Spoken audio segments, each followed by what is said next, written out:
নমস্কাৰ বন্ধুসকল মোৰ এটা নতুন ভিডিঅলৈ আপোনালোকক আকৌ এবাৰ স্বাগতম জনাইছো মই বৰ্তমান দিল্লীত উপস্থিত আছো আৰু দিল্লীৰ কেবাটাও ভিডিঅ মই আপোনালোকক আগতে দেখুৱাইছো আজিও দিল্লীৰ কেবাটাও বিখ্যাত ঠাই মই আজি আপোনালোকক ভিডিঅৰ মাধ্যমেৰে দেখাবলৈ যত্ন কৰিম তাৰে ভিতৰত অন্যতম ঠাই হৈছে লোটাছ টেম্পল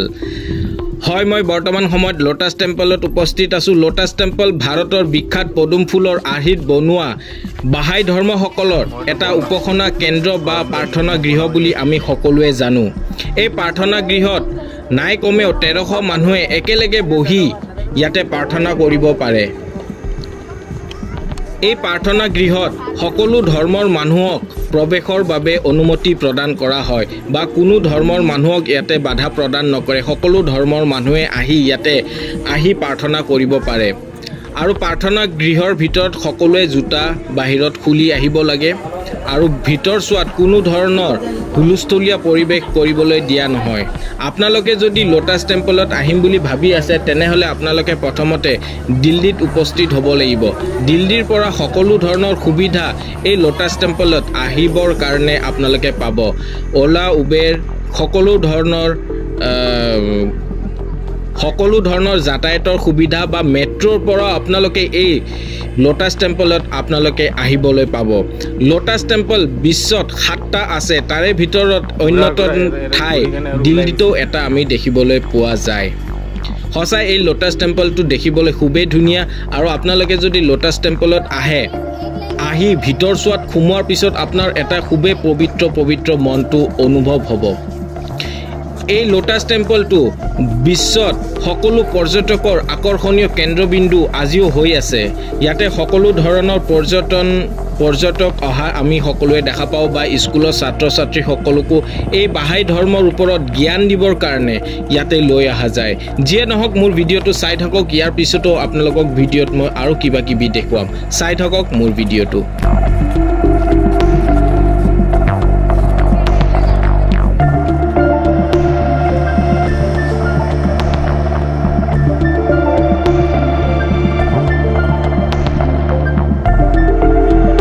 বৰ্তমান লোটাছ টেম্পলৰ পৰা আহি উপস্থিত হৈছোহি হুমায়ুন টপটো হুমায়ুনৰ শাসনকালত বনোৱা হৈছিলে বা হুমায়ুনৰ কথা আমি ইয়াৰ আগতো পঢ়িবলৈ পাইছিলোঁ সৰু কালতে আজি ভিডিঅ'ৰ মাধ্যমেৰে আপোনালোকক দেখুৱাবলৈ যত্ন কৰিছোঁ দিল্লীখন বিখ্যাত ঐতিহাসিক ঠাই বুলি আমি সকলোৱে জানো ইয়াতে ইতিহাসৰ সাক্ষী স্বৰূপ বহুত বস্তু আমি দেখিবলৈ পাওঁ তাৰে এটা অন্যতম ঠাই হৈছে হুমায়ুন টপ যিটো মই আপোনাক ভিডিঅ'ৰ মাধ্যমেৰে দেখুৱাবলৈ যত্ন কৰিছোঁ আগত এই হুমায়ুন টপটো 1569 চনত হুমায়ুনৰ শাসনকালত বনোৱা হৈছিলে দেখিবলৈ খুবেই ধুনীয়া এই ঠাইত যেতিয়া আপুনি আহিব ইয়াৰ প্ৰাকৃতিক সৌন্দৰ্য বা ইয়াক যি ধৰণে ৰখা হৈছে খুব ধুনীয়াকৈ ইয়াক ৰখা হৈছে মই দিল্লীৰ ইয়াৰ আগতেও মই আপোনালোকক ভিডিঅ'ত কৈছিলোঁ যে দিল্লীৰ যিকোনো ঐতিহাসিক ঠাইত আপোনালোকে দেখিবলৈ পাব লাল বলুৱা পাথৰৰ প্ৰয়োগটো খুবেই বেছি আছিলে ৰজা মহাৰাজাৰ দিনত এই লাল বলুৱাৰ পাথৰৰ প্ৰয়োগটো খুবেই হোৱা দেখা পাইছোঁ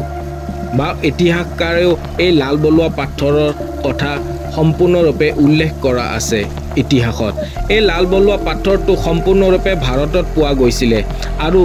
সেই লাল বলুৱা পাথৰসমূহ যিকোনো বস্তু বনোৱাৰ প্ৰক্ৰিয়াত ইয়াক খুবেই ব্যৱহাৰ কৰা হৈছিলে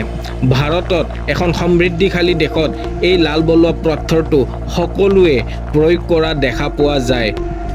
গোটেই ভাৰততে এই লাল বলুৱা পাথৰটো প্ৰয়োগ হোৱা আমি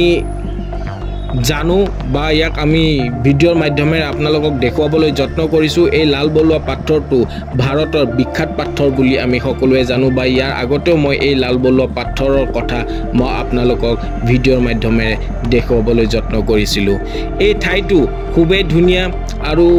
যি ধৰণে ইয়াক বনোৱা হৈছিলে আজি ইমান বছৰ হৈ যোৱাৰ পাছতো এই বস্তুবোৰ ইমান ধুনীয়াকৈ ৰখা হৈছে সঁচাকৈ মানিব লাগিব যিয়ে নহওক মোৰ ভিডিঅ'টো চাই কেনেকুৱা পালে মোক এবাৰ আপোনালোকে জনাব মই এই হুমায়ুন টপৰ এতিয়া ভিতৰ ফালে যোৱাৰ যত্ন কৰিম আৰু ভিতৰৰ ফালে যাই আপোনালোকক দেখুৱাবলৈ যত্ন কৰিম চাই থাকক মোৰ ভিডিঅ'টো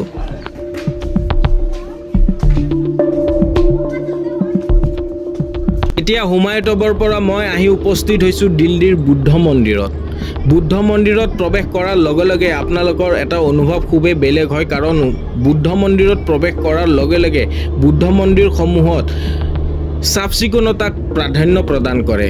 যিয়ে নহওক মই এই ভিডিঅ'ৰ মাধ্যমেৰে আপোনালোকক যিখিনি দেখুৱাবলৈ চেষ্টা কৰিছোঁ দেখুৱাইছোঁ।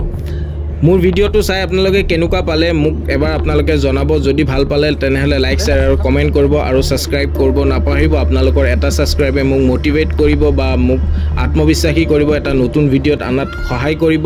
এতিয়ালৈকে মই এই ভিডিঅ'ৰ পৰা বিদায় খুজিছোঁ। লগ পাম এটা নতুন ভিডিঅ'ত। ধন্যবাদ।